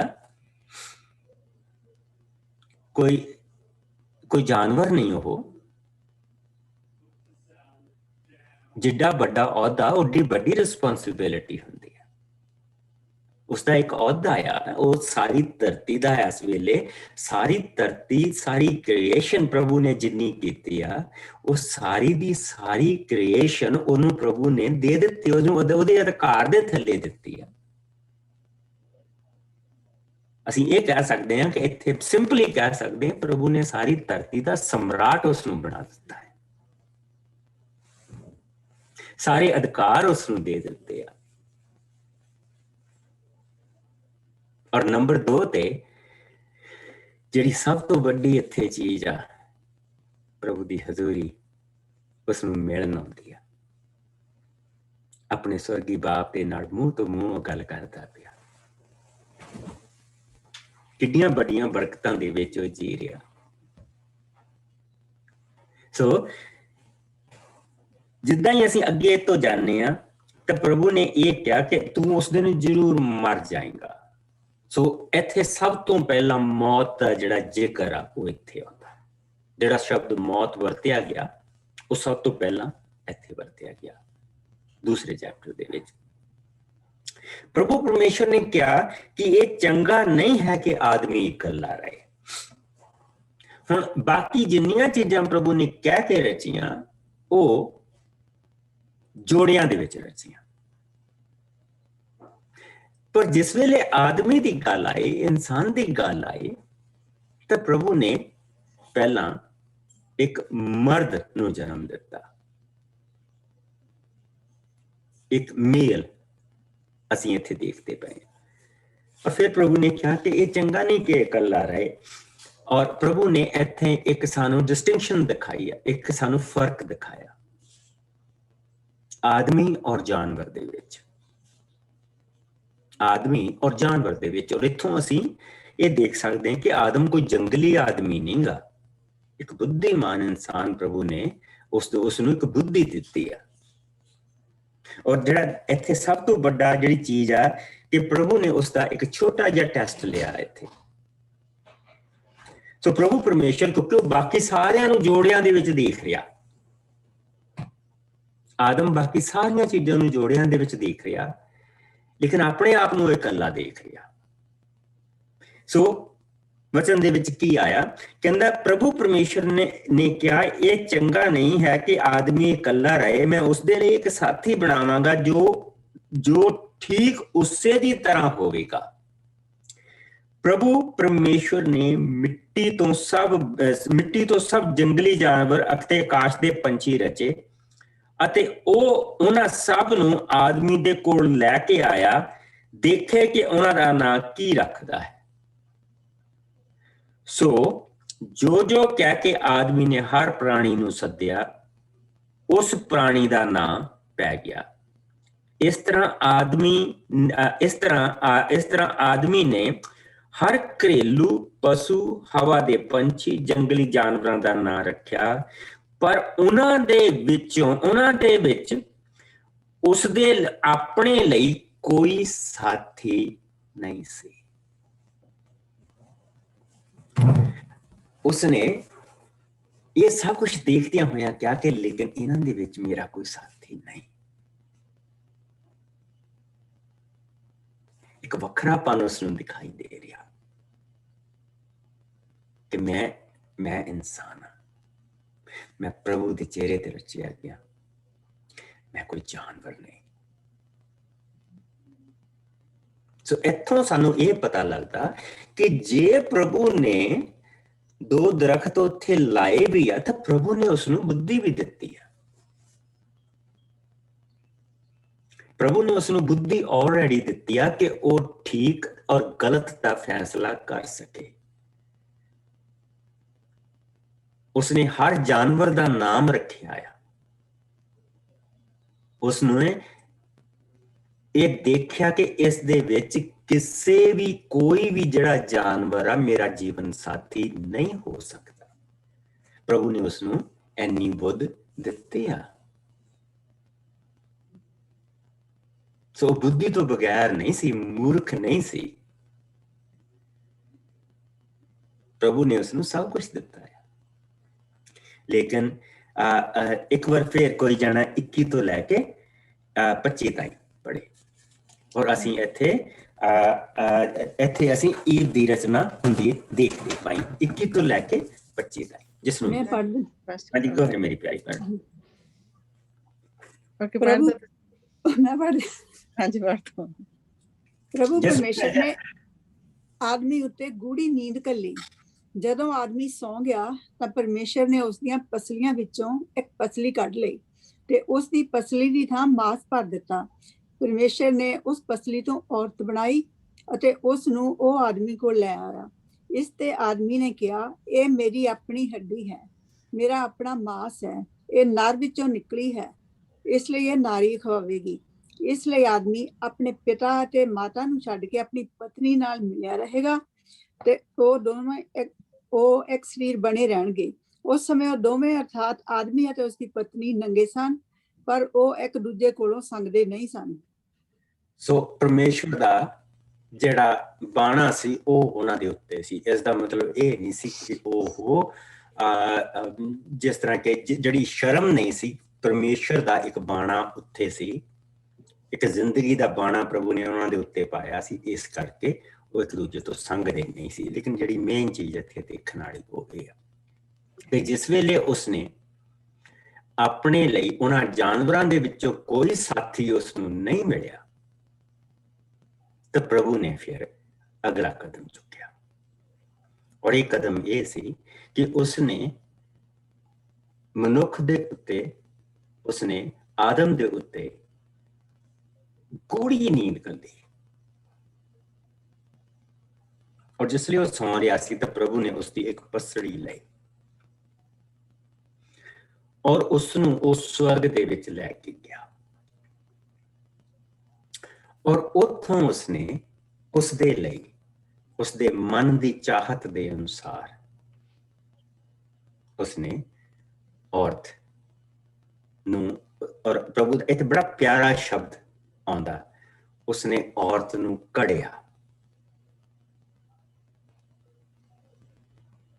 ਹਰ ਸੁੰਦਰਤਾ ਜੋ ਉਹਨੂੰ ਚਾਹੀਦੀ ਆ, ਆਵਾਜ਼ ਜਿੱਦਾਂ ਦੀ ਚਾਹੀਦੀ ਆ, ਦਿੱਖ ਜਿੱਦਾਂ ਦੀ ਚਾਹੀਦੀ ਆ, ਪ੍ਰਭੂ ਨੇ ਉਸ ਤਰ੍ਹਾਂ ਉਸਨੂੰ ਤਿਆਰ ਕੀਤਾ, ਸਵਰਗ ਦੇ ਵਿੱਚੋਂ ਉਸਨੂੰ ਤਿਆਰ ਕੀਤਾ। ਨਾ ਇੱਥੇ ਸਾਨੂੰ ਇੱਕ ਚੀਜ਼ ਪਤਾ ਇਹ ਲੱਗਦੀ ਪਈ ਆ ਕਿ ਜੇ ਪ੍ਰਭੂ ਨੇ ਉਸਨੂੰ ਸਵਰਗ ਦੇ ਵਿੱਚ ਤਿਆਰ ਕੀਤਾ ਤਾਂ ਉਹ ਤਾਂ ਆਦਮ ਦੇ ਨਾਲੋਂ ਵੀ ਜ਼ਿਆਦਾ ਬਲੈਸਡ ਸੀਗੀ। ਔਰਤ ਆਦਮੀ ਨੂੰ ਵੀ ਜ਼ਿਆਦਾ ਬਲੈਸਡ ਸੀਗੀ ਕਿਉਂਕਿ ਹਾਲੇ ਤੱਕ ਆਦਮ ਨੇ ਤਾਂ ਸਵਰਗ ਦੇਖਿਆ ਨਹੀਂ, ਉਹਨੇ ਤਾਂ ਅਦਨ ਦਾ ਬਾਗ ਹੀ ਦੇਖਿਆ ਹਾਲੇ। ਔਰ ਜਿਹੜੇ ਜਾਨਵਰ ਪ੍ਰਭੂ ਨੇ ਉਸਦੇ ਸਾਹਮਣੇ ਦੀ ਨਿਗਾਹੇ ਉਸਨੇ ਉਹ ਦੇਖਿਆ, ਉਸਨੇ ਸਵਰਗ ਨਹੀਂ ਦੇਖਿਆ। ਪਰ औरत ने स्वर्ग देखा, उसने ਉਹ ਬਾਪ ਦੇਖਿਆ ਜਿਸ ਨੇ ਆਪਣੇ ਹੱਥਾਂ ਦੇ ਨਾਲ ਉਸ ਨੂੰ ਤਿਆਰ ਕੀਤਾ, ਉਸ ਨੂੰ ਬਣਾਇਆ, ਔਰ ਫਿਰ ਉਹ ਉਸ ਨੂੰ ਆਦਮ ਦੇ ਕੋਲ ਲੈ ਕੇ ਆਇਆ। ਔਰ ਇਸ ਕਰਕੇ ਅਸੀਂ ਇਹ ਰੀਤ ਜਿਹੜੀ ਆ ਇਹ ਪਈ ਕਿ ਜਿਸ ਵੇਲੇ ਬੇਟੀ ਦਾ ਵਿਆਹ ਹੁੰਦਾ ਤੇ ਉਸ ਨੂੰ ਬਾਪ ਲੈ ਕੇ ਆਉਂਦਾ, ਆਪਣੀ ਬੇਟੀ ਨੂੰ ਬਾਪ ਲੈ ਕੇ ਆਉਂਦਾ, ਔਰ ਉਹ ਲਿਆ ਕੇ ਵੱਖਰੇ ਵੱਖਰੇ ਜਿੱਦਾਂ ਵੀ। ਉਸ ਤੋਂ ਬਾਅਦ ਅਸੀਂ ਬਹੁਤ ਸਾਰੀਆਂ ਚੀਜ਼ਾਂ ਦੇਖਦੇ ਹਾਂ, ਕੋਈ ਪੱਲਾ ਬੰਨ੍ਹ ਦਿੰਦੇ ਆ, ਕੋਈ ਹੱਥ ਦੇ ਵਿੱਚ ਹੱਥ ਦੇ ਦਿੰਦੇ ਆ, ਕੋਈ ਜਾਣੀ ਕਿ ਉਹ ਸਾਰੀਆਂ ਚੀਜ਼ਾਂ ਜਿਹੜੀਆਂ ਬਾਪ ਉਹ ਕਰਦਾ ਪਿਆ। ਸੋ ਸਵਰਗੀ ਬਾਪ ਉਸ ਨੂੰ ਲੈ ਕੇ ਆਇਆ, ਔਰ ਉਸ ਨੂੰ ਲਿਆ ਕੇ ਜਿਸਲੇ ਉਸਨੇ ਉਹਦਾ ਹੱਥ ਉਸਦੇ ਹੱਥ ਦੇ ਵਿੱਚ ਰੱਖਿਆ ਤਾਂ ਆਦਮ ਨੇ ਇਹ ਚੀਜ਼ਾਂ ਕਹੀਆਂ। ਆਦਮ ਨੇ ਇਹ ਚੀਜ਼ਾਂ ਕਹੀਆਂ, ਉਸਨੇ ਆਉਣ ਵਾਲੇ ਦਿਨਾਂ ਦੀ ਇੱਕ ਭਵਿੱਖਬਾਣੀ ਕੀਤੀ। ਸੋ ਇੱਥੋਂ ਇਹ ਪਤਾ ਲੱਗਦਾ ਕਿ ਉਹ ਆਤਮਾ ਤੋਂ ਬਗੈਰ ਵੀ ਨਹੀਂ ਸੀ,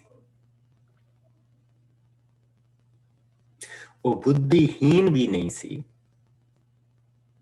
ਉਹ ਸਾਰੇ ਅਧਿਕਾਰਾਂ ਦੇ ਨਾਲ ਉਸ ਨੂੰ ਪ੍ਰਭੂ ਨੇ ਲੱਦਿਆ ਪਿਆ ਸੀ, ਲੇਕਿਨ ਉਸ ਦੇ ਕੋਲ ਇੱਕ ਹੁਕਮ ਸੀ ਕਿ ਉਹ ਬੇਸ਼ੱਕ ਸਾਰੀ ਧਰਤੀ ਦਾ ਮਾਲਕ ਸੀ, ਲੇਕਿਨ ਫਿਰ ਵੀ ਪ੍ਰਭੂ ਇਸ ਧਰਤੀ ਦਾ ਮਾਲਕ ਆ। ਸੋ ਪ੍ਰਭੂ ਨੇ ਉਸ ਨੂੰ ਕਿਹਾ ਕਿ ਤੂੰ ਇਸ ਚੀਜ਼ ਨੂੰ ਤਾਂ ਤੂੰ ਨਹੀਂ ਖਾ ਸਕਦਾ, ਦਿਸ ਇਜ਼ ਮਾਈਨ। ਪਰ ਜੀਵਨ ਦੇ ਰੁੱਖ ਤੋਂ ਖਾ ਸਕਦਾ। ਸੋ ਉਸ ਇੱਥੋਂ ਅਸੀਂ ਇਸ ਦੂਸਰੇ ਚੈਪਟਰ ਚੋਂ ਇਹ ਦੇਖਦੇ ਹਾਂ ਕਿ ਆਦਮ ਦੇ ਕੋਲ ਬੁੱਧ ਸੀ, ਉਸਨੇ ਜਾਨਵਰਾਂ ਦੇ ਵਿੱਚੋਂ ਆਪਣਾ ਕੋਈ ਸਾਥੀ ਨਹੀਂ ਚੁਣਿਆ, ਜਾਨਵਰਾਂ ਦੇ ਵਿੱਚੋਂ ਆਪਣਾ ਕੋਈ ਸਾਥੀ ਨਹੀਂ ਚੁਣਿਆ, ਪਰ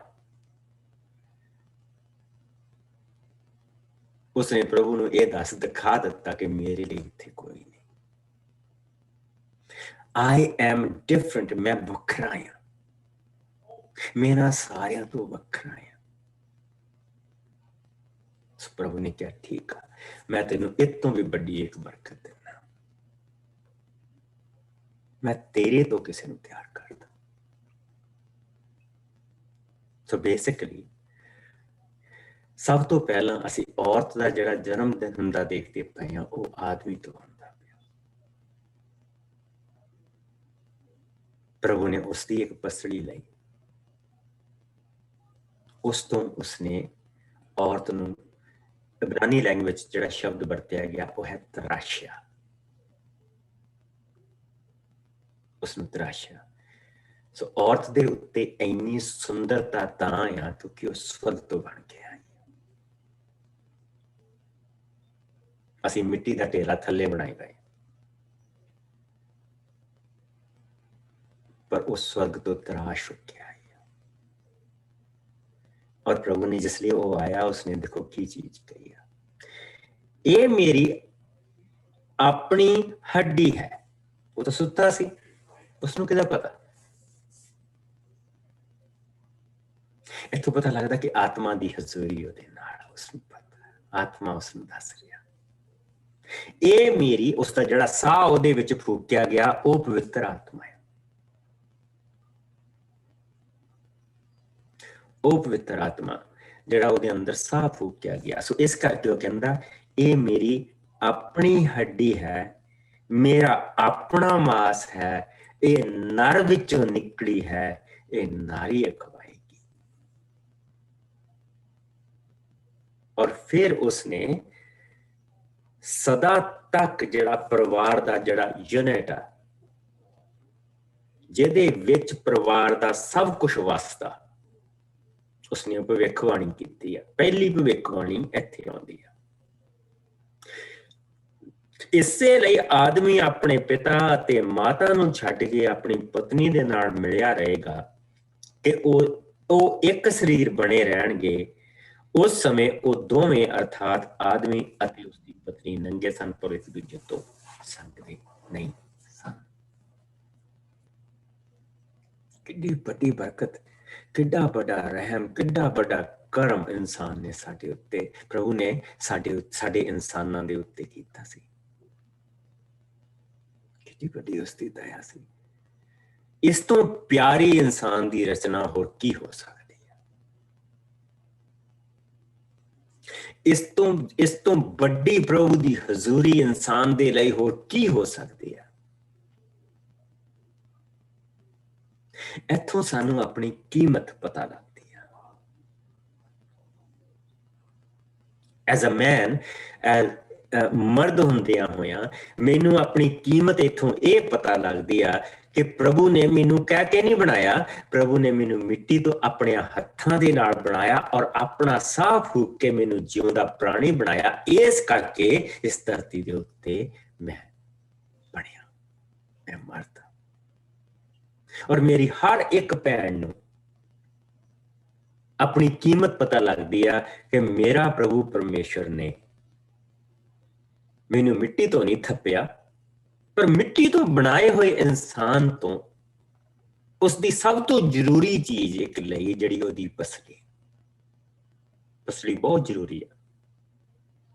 ਪਸਲੀਆਂ ਸਾਡੇ ਫੇਫੜਿਆਂ ਨੂੰ ਬਚਾਉਂਦੀਆਂ, ਪਸਲੀਆਂ ਸਾਡੇ ਦਿਲ ਨੂੰ ਬਚਾਉਂਦੀਆਂ। ਇਹ ਬਹੁਤ ਜ਼ਰੂਰੀ ਹੈ। ਪਰਮੇਸ਼ਰ ਨੇ ਇੱਕ ਬਹੁਤ ਜ਼ਰੂਰੀ ਅੰਗ ਲਿਆ ਔਰ ਇਹ ਪਸਲੀ ਉਸਨੇ ਪੈਰ ਦੀ ਉਂਗਲੀ ਨਹੀਂ ਲਾਈ, ਉੱਥੋਂ ਹੱਡੀ ਨਹੀਂ ਲਾਈ, ਨਾ ਉਸਨੇ ਸਿਰ ਦੇ ਵਿੱਚੋਂ ਹੱਡੀ ਲਾਈ ਆ। ਉਸਨੇ ਪਸਲੀ ਲਈ ਆ ਜਿਸ ਦੇ ਨਾਲ ਇੱਕ ਬਰਾਬਰੀ ਦਿਖਾਈ ਦਿੰਦੀ ਆ। ਨਾ ਉਸਨੇ ਜੀਵਨ ਸਾਥੀ ਨੂੰ ਸਿਰ ਤੇ ਚੜਾਇਆ, ਨਾ ਉਸਨੂੰ ਪੈਰ ਦੀ ਜੁੱਤੀ ਬਣਾਇਆ, ਬਲਕਿ ਇੱਕ ਬਰਾਬਰੀ ਉਸਨੇ ਦਿੱਤੀ ਹੈ, ਇੱਕ ਬਰਾਬਰੀ ਦਿੱਤੀ ਹੈ।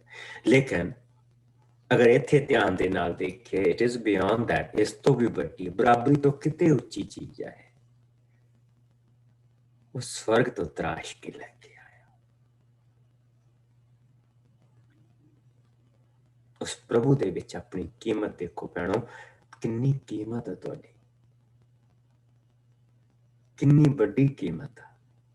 ਹਾਂ, ਤੁਹਾਡੇ ਵਿੱਚ ਐਸੀਆਂ ਵੀ ਜਿਹੜੀਆਂ ਮੇਰੀਆਂ ਮਾਵਾਂ ਵੀ ਆ, ਮੇਰੀਆਂ ਭੈਣਾਂ ਵੀ, ਮੇਰੀਆਂ ਬੱਚੀਆਂ ਵੀ ਆ ਉਮਰ ਦੇ ਵਿੱਚ, ਲੇਕਿਨ ਮਸੀਹ ਦੇ ਵਿੱਚ ਤੁਸੀਂ ਸਭ ਭੈਣਾਂ ਹੈ। ਆਪਣੀ ਕੀਮਤ ਦੇਖੋ ਮੇਰੇ ਭਰਾਓ, ਆਪਣੀ ਕੀਮਤ ਦੇਖੋ। ਪ੍ਰਭੂ ਨੇ ਸਾਨੂੰ ਕਹਿ ਕੇ ਨਹੀਂ ਬਣਾਇਆ। ਅਗਰ ਅਸੀਂ ਦੂਸਰੇ ਲੋਕ ਦੇਖੀਏ, ਜਿੱਦਾਂ ਸਾਨੂੰ ਦੱਸਿਆ ਜਾਂਦਾ, ਤਾਂ ਅਸੀਂ ਬਾਂਦਰ ਦੀ ਔਲਾਦ, ਪਰ ਇੱਥੇ ਅਸੀਂ ਪ੍ਰਭੂ ਦੀ ਸੰਤਾਨ। ਬਹੁਤ ਫਰਕ, ਬਹੁਤ ਫਰਕ, ਬਹੁਤ ਵੱਡਾ ਫਰਕ। ਬਾਂਦਰ ਮਿੱਟੀ ਤੋਂ ਬਣਿਆ ਔਰ ਕਹਿ ਕੇ ਬਣਾਇਆ ਗਿਆ,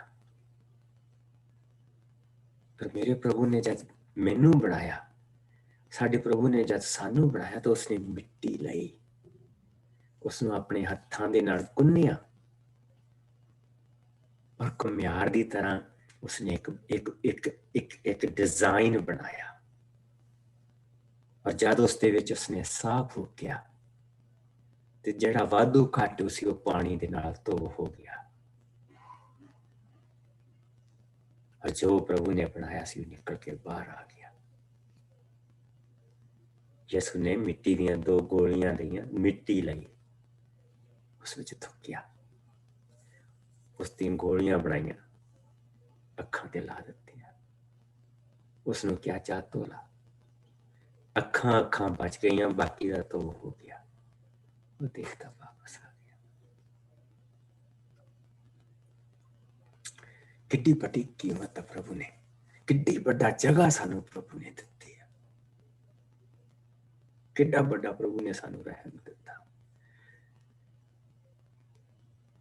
ਲੇਕਿਨ ਇਸ ਵਚਨ ਦੇ ਵਿੱਚ ਇੱਕ ਚੀਜ਼ ਆ, ਭਲੇ ਅਤੇ ਬੁਰੇ ਦਾ ਗਿਆਨ।